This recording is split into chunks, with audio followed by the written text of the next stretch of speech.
Bonjour à tous et bienvenue sur notre chaîne YouTube, la chaîne de Ligne Droite. Je vous invite à vous abonner à cette chaîne, à aimer, à partager, à commenter ces vidéos. C'est très important pour notre référencement et c'est une manière de nous soutenir. Merci à vous tous. Bonjour Patrick Edéry. Bonjour Clémence. Vous êtes aujourd'hui là pour nous parler de... dites-moi, parce que je n'ai pas sous les yeux le nom de votre chronique. Du nouveau gouvernement, Suspense, en fait, oui. de cet alliage subtil de menteurs, de traîtres, technocrates et mis en examen. Alors je vous écoute.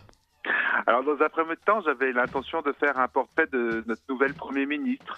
Mais quand j'ai commencé à lire son parcours professionnel, j'ai renoncé, de peur de gâcher toute la semaine de nos auditeurs. Son CV est chiant à mourir. Il n'y a pas d'autre mot. Il est capable d'embêter un rat mort.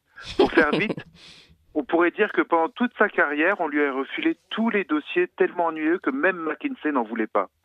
C'est une technocrate pur jus. La seule chose à retenir, c'est que c'est un bébé royal, que c'est Ségolène Royal qui l'a lancé dans le grand bain. Tout comme Hollande a mis le pied à l'étrier à Macron. À l'heure actuelle, on a donc à la tête de la France les enfants politiques du couple Royal-Hollande, la gauche caviar dans ce qu'elle a de plus techno.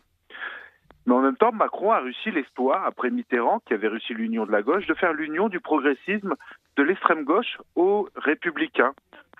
Ce gouvernement est un alliage subtil, comme je vous disais, de menteurs, tel Véran, de traîtres, tel Damien Haddad, de techno, à peu près la moitié du gouvernement, de mise en examen, tel le ministre de la Justice. Alors je ne vous parlerai pas de tous ces ministres que personne ne connaît, car nous ne saurons toujours pas qui ils sont une fois qu'ils auront quitté le gouvernement. Mais des connus, comme Bruno Le Maire, lui a été reconduit à son poste de ministre de l'économie afin qu'il puisse continuer à écrire ses romans aux frais du contribuable. Dupond-Moretti, mis en examen pour prise illégale d'intérêt, est logiquement nommé ministre de la Justice. Quoi de plus naturel pour un homme de gauche devenu multimillionnaire en défendant des gangsters, des dictateurs africains et le complice d'un terroriste qui a tué des petits Français de 3, 5 et 8 ans, juste parce qu'ils étaient juifs, Myriam, Arié et Gabriel. Alors certains diront que c'est l'honneur d'un avocat de défendre tout le monde. Oui, mais de faire ministre de la Justice un homme qui doit sa fortune aux dictateurs africains et gangsters, et qui, quand il reviendra à nouveau à la vie civile, seront de nouveau ses clients, on ne peut s'empêcher de penser que ce n'est pas les valeurs de la République qu'il va défendre, mais celles de la République. C'est comme notre ministre de l'Intérieur, accusé de viol, qui est un adepte des boîtes échangistes. Et pas n'importe lesquelles, les boîtes échangistes, comme le révélait le grand connaisseur en la matière Thierry Ardisson, il fréquente la plus haute gamme de la capitale, les chandelles. Alors là, tout le monde va répéter en chœur, comme de bons petits perroquets qui ont bien appris leur leçon. Chacun fait ce qu'il veut dans sa vie privée. Eh bien, moi, ça me dérange que le premier flic de France participe à des partouzes avec on ne sait qui. Surtout quand on sait que tous les services secrets des plus grandes puissances espionnent en priorité les palaces et les boîtes à partouzes de la capitale pour savoir qui couche avec qui.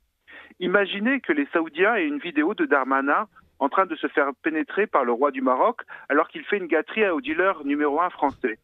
Quand on se rappelle que Griveaux a abandonné la politique à cause d'un simple selfie de sa quéquette, vous imaginez bien que les Saoudiens, avec une telle vidéo, feraient ce qu'ils veulent de Darmanin, de notre ministre de l'Intérieur. Et puis, il y a la grande nouveauté du gouvernement qui fait beaucoup parler, Pape Ndiaye. Pour être franc, je ne le connaissais pas beaucoup. Aussi, j'ai écouté son discours d'investiture, qui a été très bien. Même sur la forme, j'aimais son style assez strict, son port altier, engoncé dans un beau costume. Cela faisait longtemps que l'on n'avait pas eu un ministre qui ressemble à un ministre, et non à un trader sous cocaïne. Alors je sais, la droite est vent debout, car il serait wokiste, islamo-gauchiste, intersectionnel. Mais au moins, c'est un intellectuel qui ne nie pas la réalité, qui au final fait le même constat que Renaud Camus, quand il déclare « Notre mission, c'est de faire de l'immigration un élément central de l'histoire nationale ». C'est donc que pour lui, l'immigration moderne est un fait majeur, et non 2-3 personnes noyées dans une population de plus d'une dizaine de millions d'habitants, comme certains essayent de le faire croire. De plus de ce qu'il a déclaré précédemment, il est ouvert au débat contradictoire tant qu'il est courtois. Que demander de plus ? C'est une occasion de débat que la droite doit saisir absolument. La droite pleure Blanquer, mais qu'a-t-il fait ? Rien du tout. On l'a vu avec les élections, les scandales n'y font rien. Les Français continuent de voter pour Macron. Les Moretti et Darmanin sont les pires adversaires qu'ils soient. De quoi voulez-vous débattre avec eux ? Des meilleurs clubs échangistes de la renommée qu'apporte auprès de la nomenclature parisienne de faire acquitter des personnes accusées de pédophilie. Moi, je préfère largement quand les lignes sont claires et débattre avec des intellectuels qui ne nient pas la réalité. Eh bien, Patrick Ederi, vous êtes remonté pour ce gouvernement Macron 2, c'est le moins qu'on puisse dire. Patrick Ederi qui ne risque pas de terminer au gouvernement, c'est une chose certaine, mais en tout cas, toujours éditorialiste, antigodnik et Solidarnosc. Merci beaucoup, Patrick Ederi. Merci. Vous appréciez cette émission? Alors aidez Radio Courtoisie à en produire d'autres, en indépendance totale. Rendez-vous sur soutenir.radiocourtoisie.fr. Merci d'avance.